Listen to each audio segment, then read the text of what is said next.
หยุดทุกสายตานาทีนี้ไม่มีใครร้อนแรงไปกว่าทีมจากลาวอีกแล้วครับ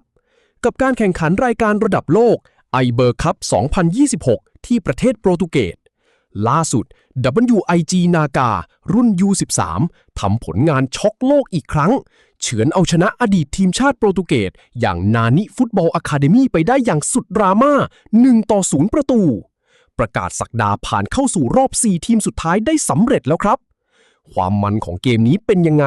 และลูกยิงที่พาเราเข้ารอบนั้นสวยงามแค่ไหนห้ามกระพริบตาเพราะไฮไลท์สำคัญรอคุณอยู่ตรงนี้ไปชมกันเลยครับจังหวะหนึ่งกระดาษผ่านเข้ามาแถว2ยังโบผ่านผู้เล่นของนานี่เป็นบานเอาข้างไปบานเดินของ WAG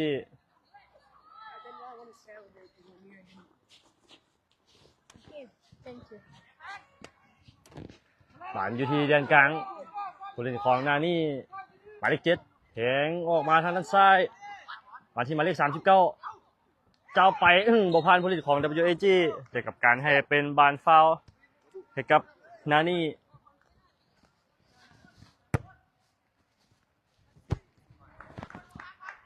ได้ฟรีคิกลูกนี้เนาะหมายเลข10sorry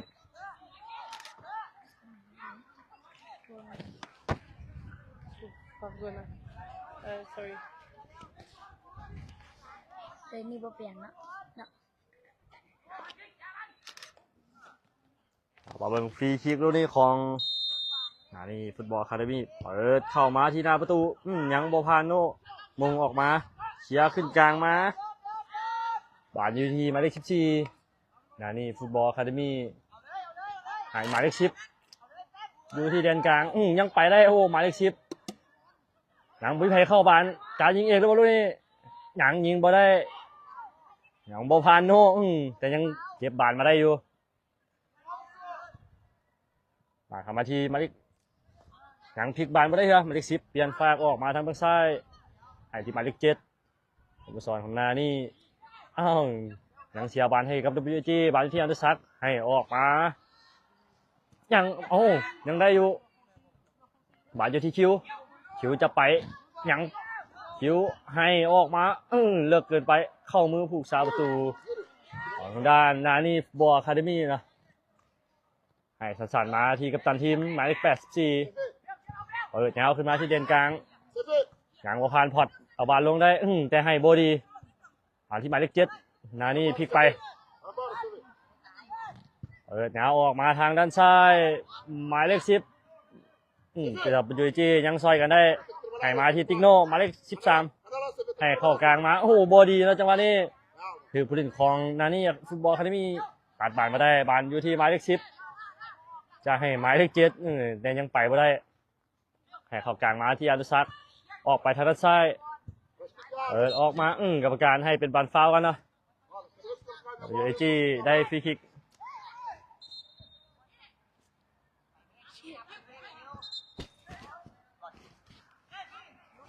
เอาน้ำไปตะกี้เอาน้ำให้น้ำไปแรง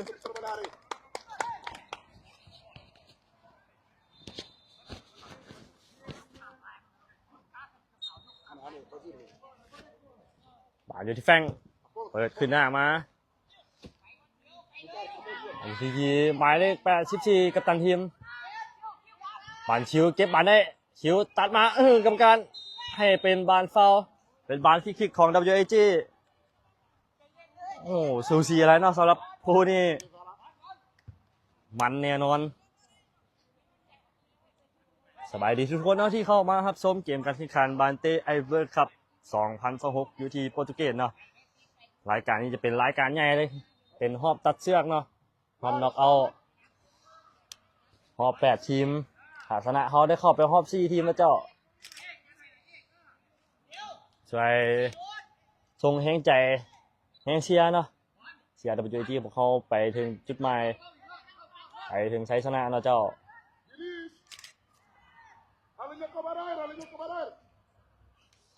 เอามาเบิ่งฟรีคิกของบอลลูกนี้เนาะเป็นบอลเหลี่ยมซ้าย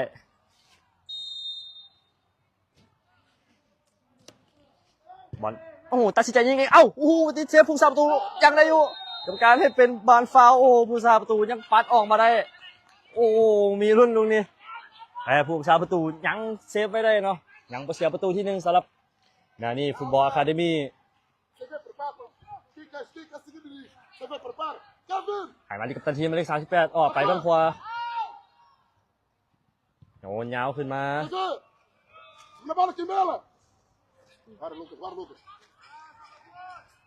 หมันอยู่ที่นิ้วให้เขามาแฟงละเข้าในแทงมาที่บอล1-2จะให้อนุสักดิ์แต่ยังเสียบานไปแล้วนะบานที่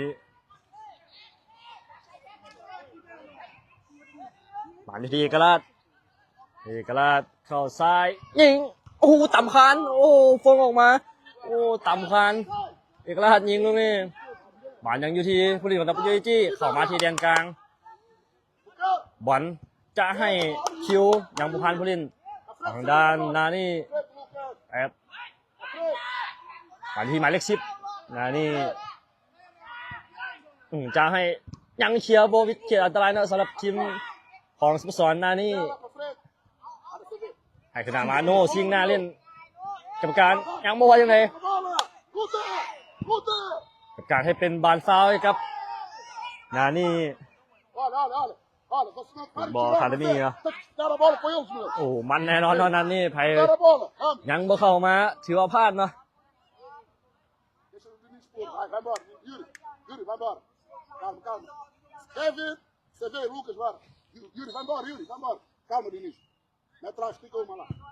ดเหงาขึ้นไป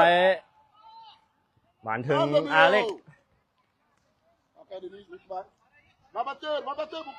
เข้ามาก็ไล่ก็แซงเนาะเป็นกำลังใจให้น้องๆผ่านนัดนี้ไปบานถึงมือผู้ชาประตูฟุตบอล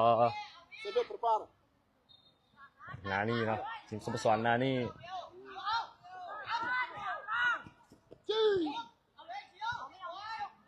บานที่หมายเลข10ไปบานหมายเลข10ยังเก็บบานได้ลากเข้ามาทางแดนกลางยังไปได้โอ้บานที่บอลหักเข้าในกรรมการให้ลินโตโอ้ยังโบพานโนเชียร์ออกข้างไปโอ้มีเดือดแน่นอนสำหรับนัดนี้เนาะครับของมวลมันถึงใจแน่นอนไอ้บยังบ่เข้ามาเซชวนกันเข้ามาเบิ่งเนาะสู้ทั้งกรรมการสู้ทั้งนักเตะเนาะจะขึ้นยาวมาหมายเลข70เปิดเข้าหน้าไปหมายที่หมายเลข7เอาบอลลงให้ที่หมายเลข10หมายเลข10หลอกอยู่หน้าประตูยังบ่ผ่านผู้เล่น WAG แต่ยังดักไม่ได้หมายเลข26เชียร์ยาวขึ้นมาผ่าน GTQ สปิดใช้บาลให้ขึ้นหลังไปผ่านที่ผู้สาประตูออกมาที่หมายเลข70ให้เข้ากลางมาหมายเลข20เปิดยาวขึ้นหน้ามายังโบกับการให้เป็นบาลล่ำหน้าเนาะโอ้โซซีอะไรคู่นี้มวนมันแน่นอนเข้ามาแล้วก็ไลค์กดแชร์นะเจ้า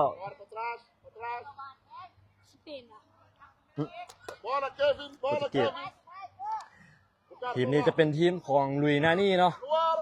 เป็นอดีตทีมชาติโปรตุเกสมาเป็นบานเตะมุมของ WAG เปิดเข้ามายังบ่ผ่านผู้เล่นของนานี่กรรมการให้ลินโตWAG คนทีมงาน WAG เขาจะฟ้องเอาบานฟาวล์เนาะกรรมการให้ลินโตเป็นบานได้เปรียบโอ้ลูกนี้ยังโบฟาวล์บานคือหลังมาโน่เปิดยาวขึ้นหน้ามาบานที่คิวผักบานไว้บานที่คิว11ยังได้อยู่จะไปแต่คิว11ยังได้อยู่ให้มาที่แฟงดึงจังหวะหนึ่งแฟงให้มาที่ไทเกอร์เอกราชจะไปยังบุพานผู้เล่นของทางด้านนี่บอลคาเดมี่เนาะแหนมเมืองมูแล้วโยนขึ้นหน้ามาไปที่ หมายเลข39จะไปยังบ่ผ่านพอเชียร์ออกข้างไปโอ้โห Vai bater, Luís. Esquerda. ที่หมายเลข Dá largura, Lucas. Lucas, 10 dá หมายเลข largura. 10ให้เข้าในยังบ่ผ่านโนเชียร์ขึ้นหน้ามา Afonso. O cara protege o Afonso. Forte. Forte na ให้ bola. มาที่คิว15จะไปยังไปบ่ได้แต่ยังได้บานอยู่ Isso. Rata. Bola só. ยังได้อยู่ Isso. ยังสู้กันเนาะโอ้โห Vamos, pra frente. Pra frente. Isso. ก่อนที่หมายเลข10 Forte na luta. หมายเลข10ของสโมสรนะนี่โอ้โหคิวเสียบออกข้างไป Você vê, anda, você vê. Que bela anda. ถึงดานี่ฟุตบอลคาเดมี่เปลี่ยนผู้เลินเนาะ3 คนออกมา Bora. เปลี่ยนไป39 40แล้วเปลี่ยนหมายเลข26 Bora. Anda. Vira, só vira. Anda pra frente. โยนขึ้นหน้ามาอภิศักดิ์เอาวานลงโอ้โหกรรมการโอ้โหถึกบานเนาะกรรมการลูกนี้การให้เป็นบานฟาวล์ Ok, ok. Yes. Vai lá, vai lá. Oh.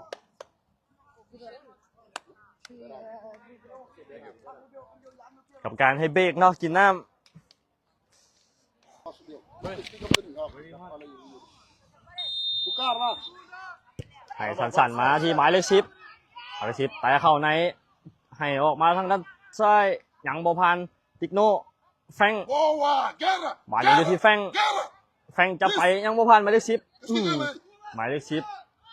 Yes. นาดีเนาะโอ้ Vamos, Lucas. สุดยอดเลยเนาะหมายเลข10ของนานี่อะคาเดมี่ Cuidado do cara. ผ่านที่บอลให้ขึ้นหน้าออกมาคิว15ไปแล้วคิวโอ้โหคิวจะแตะผ่านผู้สาประตูยังออกมาได้ทันเนาะโอ้โหลูกนี้สมเสยผู้สาประตูเนาะของทางด้านฟุตบอลอะคาเดมี่เนาะยังบ่เสียประตูที่1ไป Ei. โอ้น่าเสียดายสำหรับคิว Agora Yuri precisa no meio campo. 1-1กับผู้สาประตูโอ้ No meio campo. หนังมีประตูที่1เนาะ Anda, Yuri. Lucas dentro. Anda, sobe, o cara. คือหลังมาที่อเล็กเล็กเปิดยาวขึ้นมา Afonso, protege. Anda, Afonso, protege o Afonso. Forte. Isso. Ei. Nossa. Boa. Respira. Bora, falta muito jogo. O cara fica. เป็นบอลฟาวล์ของทางด้านนานี่ฟุตบอลอะคาเดมี่นะตัดทีมเปิดยาวขึ้นมา No ar, Matias. Isso. มงปัดขึ้นไปให้คืนหลังไปอเล็ก O cara sobe. Vai bater. Vem cá, o cara, pro lado da bola. เล็กเปิดยาวขึ้นมาบาลลงได้บาลยังอยู่ที่แดนกลางบาลที่หมายเลข7นานี่แทงขึ้นมายังโมพานโนตั้งมาให้แฟงแนวเมืองมูแล้วแฟงเปลี่ยนฟ้าออกไปยังโมพานผลิตของนานี่ฟุตบอลอะคาเดมี่แฟงนำเก็บบาลยังได้บ่ยังนำเก็บบาลได้บาลอยู่ที่แฟงหักเข้าในโอ้ยแต่ยิงแต่หลอกจังหวะหนึ่งให้กับไทเกอร์ยิงเป็นประตูแล้วไปเจอไอจีขึ้นนำแล้วเจอไอจีได้ประตูที่1จากการยิงของหมายเลข7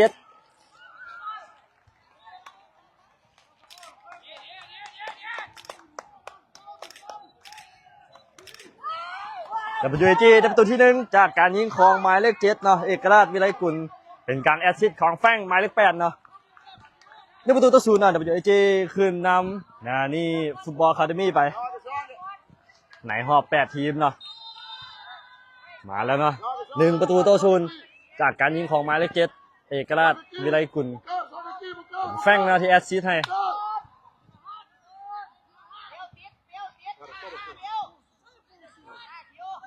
มาที่หมายเลข10ให้เข้ากลางมาที่หมายเลข7ให้เข้าไป10ออกมาหมายเลข7อีกทีนึงจะให้หมายเลข41เนาะยังบ่ถึงนิ้วเชียร์ขึ้นหน้าไป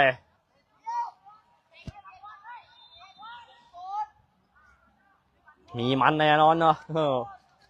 สำหรับนัดนี้ Atrás, cá. ผ่านนัดชิงเลยเว้ยท่านผู้ชม Joga. งเอาบาลง Sobe força. เปลี่ยนออกมาที่คิวอุ้ยมือหน่อยหนึงจะไปยังคือหลังมาที่แฟง Tá bem, Bucar. Sobe força. Isso. Sobe, แฟง sobe, แห่ sobe. คือหลังไปที่โน่หมายเลขสี่ Bucar, só mangri. ให้ออกมาที่ไทเกอร์ลากเข้าไหนไทเกอร์โอ้กรรมการให้เป็นบานฟ้าวให้กับ WAG Bora, bora, bora, bora. ได้ฟรีคิกลูกนี้เนาะหน้าประตูเลยเจ้า Bora, bora. เอามาเบิ่งฟรีคิกของเอกราช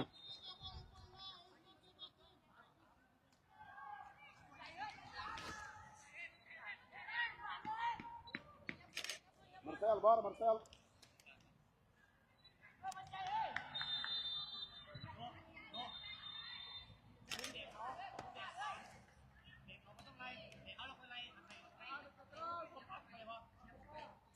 เอามาเบิ่งฟรีคิกลูกนี้ของเอกราช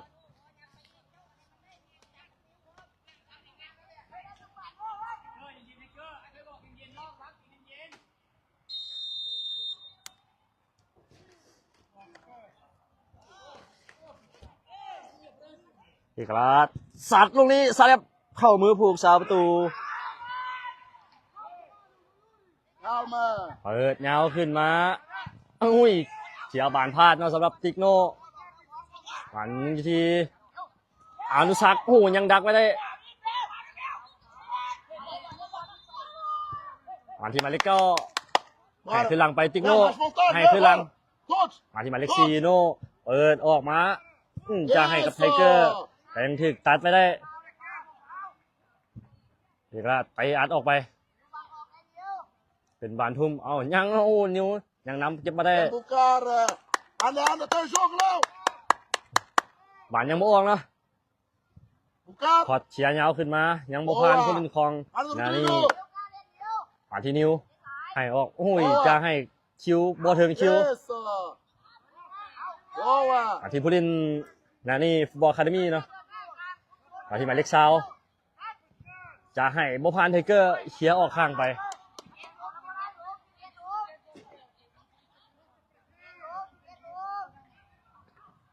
Cá, cá.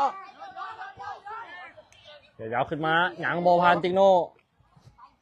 มาที่บอลไปยาวขึ้นหน้ามา Calma na área. คิวสปีดต้นไซยังบ่ผ่านผู้เล่นของนานี่เนาะผูกสับประตูออกมาตัดได้ทันบาลอยู่ที่คิว Certo, Bucar. คิวจะไปคิวออกมาที่บอล Força, anda. บอล Só bola. บอลจะไปได้บอลลูกนี้บอลยังไปบ่ได้ แต่ยังเก็บบาลได้อยู่บาลอยู่ที่แฟง Vamos lutar para ela, vamos. Todos, แฟงให้เข้ากลางนะที่อนุสัก todos, Matias. อนุสัก10บอลยังบ่ผ่านผู้เล่นของนิดนานี่เนาะ WG ยังเก็บบาลได้บาลอยู่ที่คิวอ้าวถึงตัดบาลมาได้ให้มาที่หมายเลข10หมายเลข10จะไปโบผ่านผู้เล่นของ WG คิวตัดบาลมาได้คิวหักเข้าซ้ายโอ้โหโบยิงเนาะคิวจะยิงเองเลยกับโบเนาะสำหรับลูกกี้นี่เนาะน่าเสียดายแฟงยังนำมาตัดบาลไม่ได้โอ้โหคิวน่าจะยิงเลยเนาะโอ้โหน่าจะหายเลยเนาะน่าจะมีประตูที่สองเนาะสำหรับคิวโอ้โหน่าเสียดายตัดสินใจโบยิงเนาะจะหักเข้าซ้าย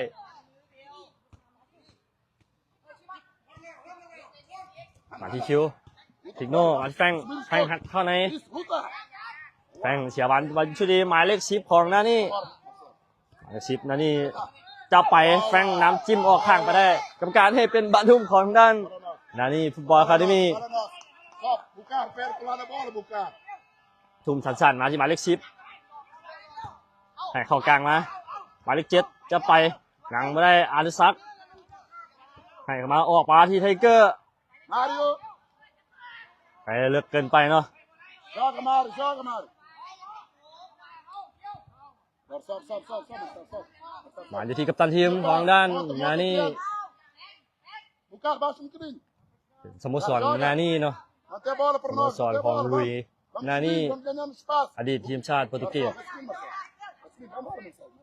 Marcelo, olha a tua frente. Calma. เป็นทีมหนึ่งเนาะที่แข็งแกร่ง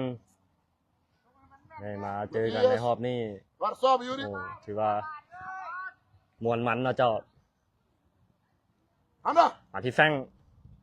ออกมาที่ติกโน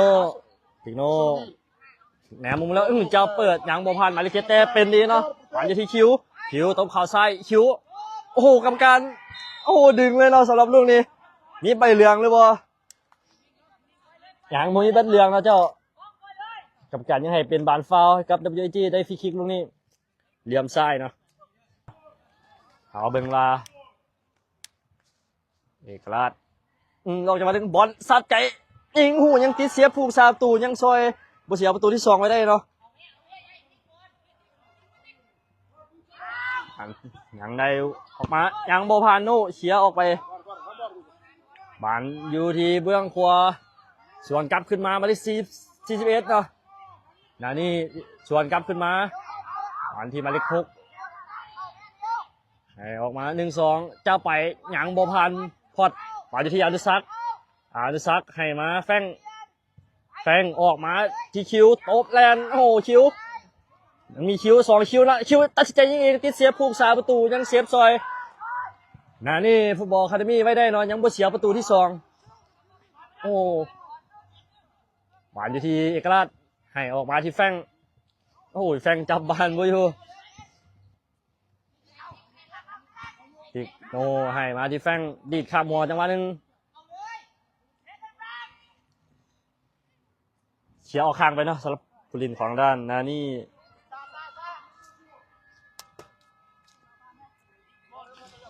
เป็นบานทุ่มของ WAG ถูกมาที่แฟง WAG แฟงจะบังเอาบานอันที่มาที่55กรรมการให้เป็นบานฟาวล์ให้กับนี่ฟุตบอลอะคาเดมี่เนาะกรรมการเป่าวีดจบครึ่งเวลาที่1 WAG ขึ้นนำนี่ฟุตบอลอะคาเดมี่ไป1-0เนาะเดี๋ยวเรามาพักครึ่งเวลาที่1กันก่อน10นาทีแล้วมาพบกันในครึ่งเวลาที่2เอามาชมเกมในครึ่งเวลาที่2กันต่อนะเจ้า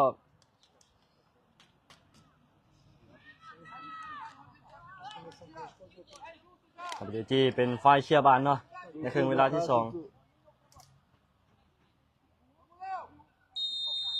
การให้สัญญาณเริ่มเกมการแข่งขันแฟงโยนออกมาเอาบาดอยู่ที่ไทเกอร์มาที่ไทเกอร์ยิงโอ้ยังเซฟผู้สาประตูยังเซฟได้โอ้ยังซอยยังบ่เสียลูกที่2สำหรับผู้สาประตูทางด้านนี่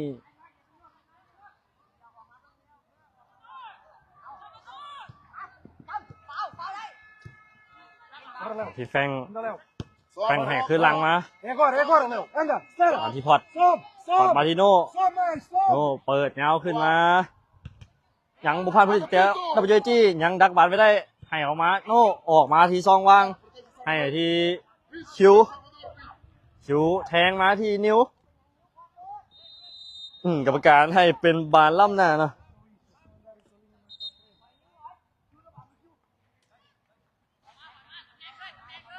โอ้น่าเสียดายจังหวะเคลียร์บานเนาะลิ้นยาวไปให้ไทเกอร์มีโอกาสลุดไปแต่ยังจบไม่ได้นี่ก็จะเป็นกองเชียร์จากอเมริกาเนาะนำมาเชียร์ถึงโปรตุเกสเลย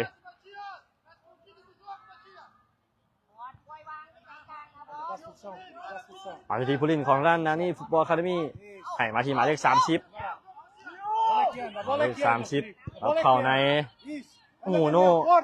จะตัดหน้ายังช่วยกันไม่ได้เนาะสำหรับ WG พอดเชียร์ขึ้นหน้ามา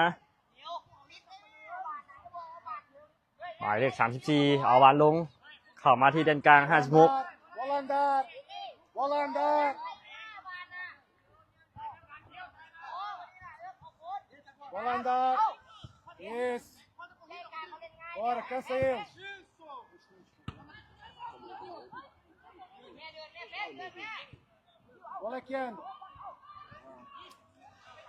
ขึ้นหน้ามาหวานที่บอลเอาดูซัก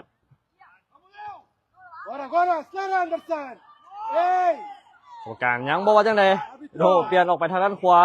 ทีติกโนให้มาจะให้คิวที่กัปตันทีมนี่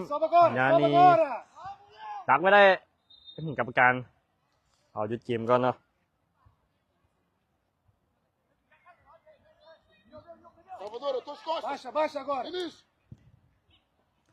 มาบันอยู่ที่คิว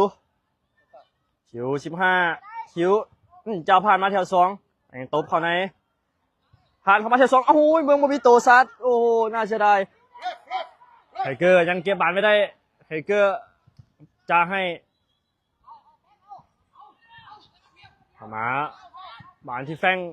เราปอกไปพื้นที่ว่างบานอยู่ที่ไทเกอร์จะให้อนุสักเอาบานลงตอนนี้บานอยู่ที่แดนกลางบานที่อนุสักหมายเลข10อนุสักแทงมาที่คิวออกไปทางด้านขวาติกโนจะไปยังได้อยู่ผ่านเข้ามาที่แถว2ยังถึงเคลียร์ออกไปบานอยู่ที่ผู้ลินนานี่ไปโง่เชียร์ออกข้างไป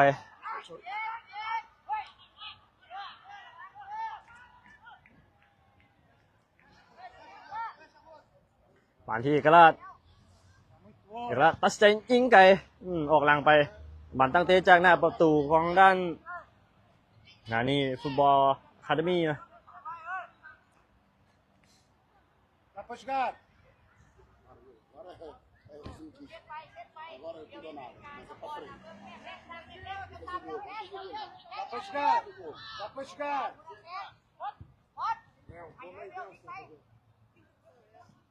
บานอยู่ที่แดนกลางผู้เล่นของด้านนานี่หมายเลข41ออกข้างมา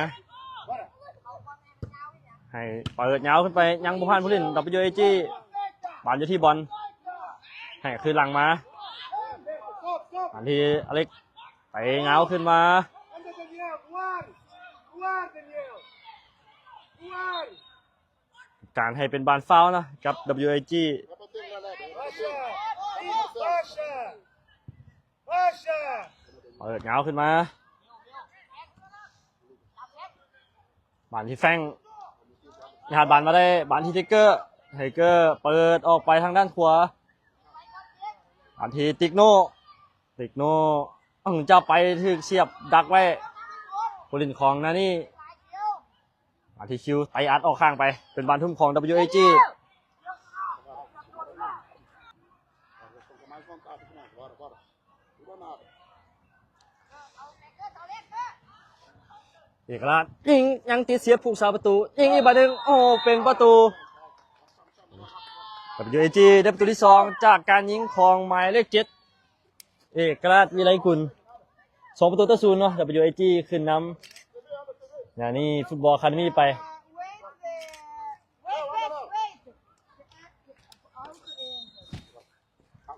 ผูกสาประตูของด้าน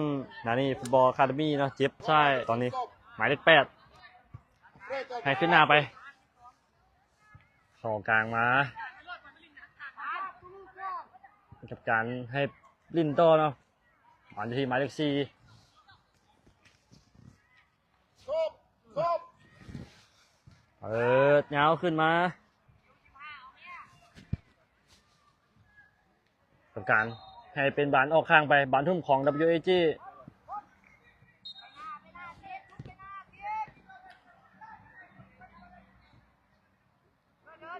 เข้ามาที่ผู้เล่นของทางด้านตัดเข้าในหมายเลข10ออกมาทางด้านขวาหมายเลข8 Vai embora, vai embora. ให้ขึ้นหลังไป Vai embora, bora, bora, Felipe. ออกมาที่แดนกลาง1-2เปิ้นยาวออกมาหยังโบพานโนเชียร์ขึ้นหน้ามาเนาะเป็นบอลออกข้างไป Voar. เปิดยาวขึ้นมาหยังเอาบาลลงไปได้ใช่ไหม Perto, Peter perto, Kerr. Salvador, perto. เอาบาลลงไอ้คือหยังกูคิดอยู่หน้าประตูทางด้านโอ้ยยัง Anda lá, Yuri. Anda lá, Yuri. Anda lá, precisamos de ti. เก็บบอลได้ที่อนุสักให้มาที่กระดานออกมาทางด้านซ้ายนิวตบเข้าในโอ้โหนิวกับการให้เป็นบอลฟาวล์ให้กับ WAG เนาะลูกนี้โอ้นิวจะในจังหวะนิวจะไปจะถูกตัดไว้2ประตูต่อ0เนาะ WAG ขึ้นนำทีมจากโปรตุเกสทีมนานี่เนาะลุยนานี่อดีตทีมชาติของโปรตุเกสไทเกอร์ยิงยัดเข้าไปเข้ามือผูกสาประตูทางด้านนานี่ไปยาวขึ้นมา Vai. Anda, Marcelo. โอ้จะไปจะถึงเชียร์ออกข้างไปลินไว้เนาะสำหรับผู้เล่นของนานี่พอดเชียร์ยาวออกไปยังโบออกเนาะเก็บบาลได้เตะยาวขึ้นมายังบุพันผู้เล่นของ WG เปิดขึ้นหน้ามาถึงผู้เล่นของทางด้านนานี่หมายเลข8คิวจ้าเตะเป็นยังเนาะสำหรับหมายเลข10นำเก็บบาลมาได้สุดยอดหมายเลข10ของด้านนานี่ออกข้างไปเป็นบาลทุ่มของ WG โอ้โห Volta, Kevin, volta pro jogo, meu. Anda lá. Passou, Marcelo. เปิดยาวขึ้นมากรรมการให้เป็นบาลฟาวล์ให้กับ WAG เข้าบาลอันตรายเนาะดูนี่ Come on. Sobe, sobe, แฟงให้สั้นๆไปบาลที่บอลให้ขึ้นมาที่แฟง Anderson. แฟงเข้ากลางมาอนุสัก1-2ให้บอลออกไปทางด้านขวายังอยู่ที่เขตอันตรายครับเชียร์ยาวขึ้นมา Anda, Kevin. Forte. Anda, Kevin. Nossa. บาลที่หมายเลข10 Isso, aparece. 1-2ยังดักได้เนาะ WAG บาลที่หมายเลข6ยังโบกไออาร์ตออกไปเป็นบาลทุ่มกอง WAG กรรมการให้พักกินน้ำกันเนาะ Kevin, vamos. Boa. Cesar. โมงขึ้นมาบาลอยู่ที่เดียนกลางแฟง Tem que trabalhar, meu. Anda lá. ให้ออกมาไทเกอร์ทันบอลลูกนี้ยังบอทันยังบาลยังโบออกบาลที่ติ๊กโน่ให้มาที่คิวมาที่ติ๊กโน่ผ่านเข้ามาแถว2ยังโบผ่านผู้เล่นของทางด้านนานี่ Boa. Pra frente, ออกไปทางด้านขวา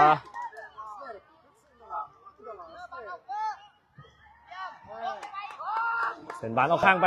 Marcelo. บาลอยู่ที่มุมขวาเจอนิวดักบาลไม่ได้นิวตัดมานิวให้เข้าในบาลอยู่ที่เอกราชออกยาวไปที่คิว11ลากเข้ามา Offside. ยิงโอ้โหกรรมการให้เป็นบาลออฟไซด์โอ้ Rápido. หลังบุยประตูที่2เนาะกรรมการให้เป็นบาลล้ำหน้าโอ้น่าเสียดายอย่าผิดพลาดเนาะประการใดก็ต้องขออภัยด้วยเจ้าหวานที่หมายเลข10มาส่งเกมกันต่อให้ขึ้นหลังมาหมายเลข8ขึ้นหลังไป Força jogar. มาที่หมายเลข10 ให้มาทางด้านขวาอบเข้าในมาที่หมายเลข7ยังไปได้ปานออกมาทางเบื้องซ้ายยังบอผ่านโน่เนาะเชียร์ออกไปโอ้กรรมการยังบวจังเลยอันที่บอลเชียร์ยาวขึ้นหน้ามายังบอผ่านผู้เล่นของนี่หมายเลข30จะไปแต่ยังได้อยู่กรรมการให้เป็นบอลฟาวล์กับนานี่ฟุตบอลอะคาเดมี่สอนนานี่เนาะของลุยนานี่อดีตทีมชาติโปรตุเกสฐานที่หมายเลข8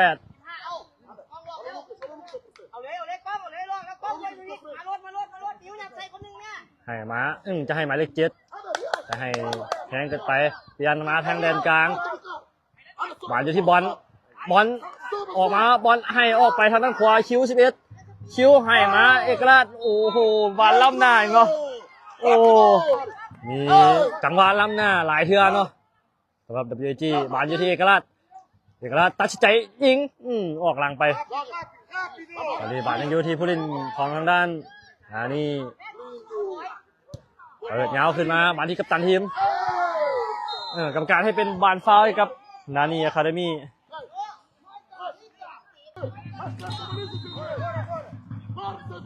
อเล็กเกตเปิดฟรีคิกขึ้นมายัง